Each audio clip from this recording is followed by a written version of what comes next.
అన్న లోపలికి పోతే వెహికల్ పోదన్న పోదు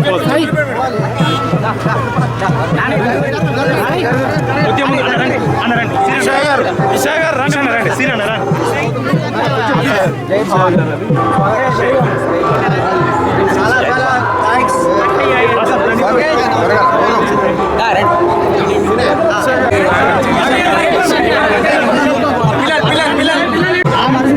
సీను వాసు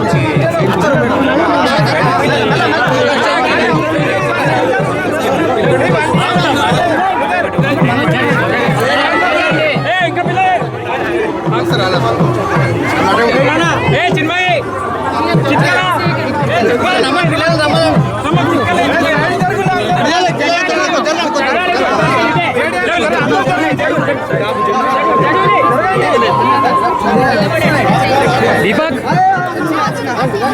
దీపక్ జడనా జడనా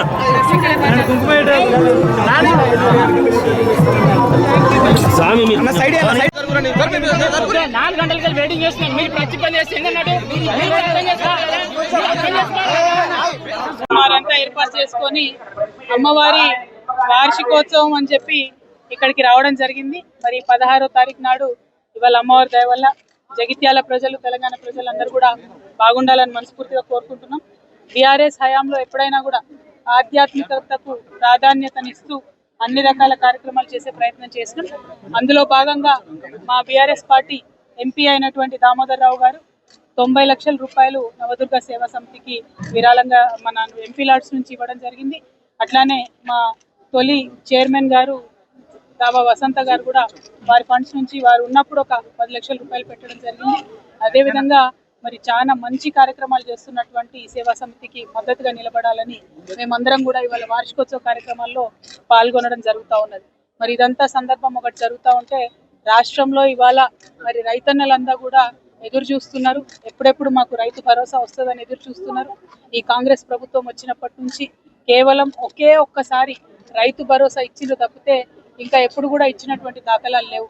నిన్నగాక మొన్న ఒకసారి ఇస్తున్నామని మాట ఇచ్చిండ్రు, కానీ కేవలం ఒక 60% మందికి అంటే 3 ఎకరాల వరకు మాత్రమే ఇప్పటివరకు ఇవ్వడం జరిగింది. మరి 3 ఎకరాల వాళ్ళకే ఇస్తారా, ఆ పైన ఇస్తారా, ఇయ్యరా, ఇస్తే ఎప్పుడు ఇస్తారు? మరి పోయిన సీజన్లో పెండింగ్ పడ్డ వాళ్లకు ఈ సీజన్లో ఆ బకాయిలను ఇస్తారా? మరి ఈ సీజన్లోనన్నా కరెక్ట్గా 100కి 100% మరి రైతు బంధు ఇస్తారా అనేటటువంటి విషయాన్ని ప్రభుత్వం ఎవరు కూడా చెప్పడం లేదు. మరి ఆ అంశాలన్నీ ప్రజలు ఇవాళ అడుగుతున్నారు. 2500 రూపాయలు ఎప్పుడు ఇస్తారు, మాకు పెన్షన్లు ఎప్పుడు ఇస్తారు, మీరు ఇచ్చినటువంటి హామీలన్నీ ఎప్పుడు ఇస్తారు, విద్యా భరోసా కార్డు ఎప్పుడు ఇస్తారని చెప్పి విద్యార్థులు ఉద్యోగులు అందరూ అడుగుతున్నటువంటి సందర్భం. జాబ్ క్యాలెండర్లు వేస్తామని చెప్పి విద్యార్థుల్ని మోసం చేసి యువతను మోసం చేసి అధికారంలోకి వచ్చినటువంటి సందర్భం మీ అందరికీ తెలుసు. మరి ఇవన్నీ అడుగుతుంటే కాంగ్రెస్ పార్టీ మీద ముఖ్యమంత్రి గారి మీద ఒత్తిడి పెరుగుతున్నటువంటి సందర్భంలో భరించలేక రోజు ఒక కొత్త డ్రామా కాంగ్రెస్ పార్టీ చేస్తుంది. ఒకసారి కేసీఆర్ గారికి కాళేశ్వరం మీద నోటీసు, ఇంకొక రోజు హరీష్ రావు గారికి నోటీసు, ఇంకొక రోజు ఇంకొక సీనియర్ నాయకుడికి నోటీసు, ఇవాళ మరి కేటీఆర్ గారికి మరి నాకు తెలిసి ఇది 5వ 6వ నోటీసు ఇవ్వడం. ఒకటి నోటీసులు ఇచ్చిన ప్రతిసారి ప్రతి ఒక్కరు ఏదో ఒకటి మాట్లాడి మొత్తానికి ప్రజా సమస్యల నుంచి దృష్టి మరల్చాలే, వాళ్ళు పబ్బం గడుపుకోవాలని చూస్తున్నటువంటి సందర్భాన్ని మనం గమనిస్తున్నాం. నేను ఈ వైఖరిని తీవ్రంగా ఖండిస్తూ ఉన్నాను. మేము ఎప్పుడో చెప్పినాం, నోటీసులు ఇస్తే పోతాం, జవాబిస్తాం, మేమేం తప్పు చేసింది లేదని మా పార్టీ తరఫు నుండి మా నాయకులందరూ కూడా అన్ని సందర్భాల్లో కూడా చెప్పినటువంటి విషయం మీ అందరికీ తెలిసిందే. అయినప్పటికీ ఇవాళ తెలంగాణ భవన్కి తాళాలేసి మా కార్యకర్తలు ఎవరు బయటికి వెళ్లకుండా చేసినటువంటి సందర్భాన్ని మేము తీవ్రంగా ఖండిస్తున్నాం. మా కేటీఆర్ గారు మరి ఇవాళ విచారణకు హాజరైనా ముందే చెప్పినటువంటి విషయమే హాజరవుతామని, అందులో పెద్ద విశేషం ఏం లేదు, హాజరవుతాం, విచారణకు సహకరిస్తామని కూడా చెప్పినాం.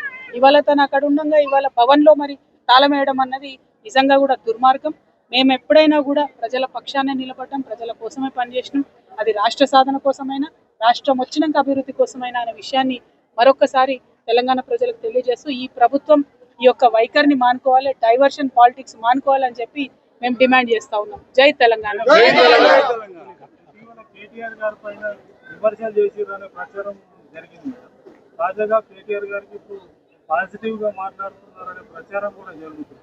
చూడు బ్రదర్ మీరు ఒక విషయం గమనించుకోవాలి.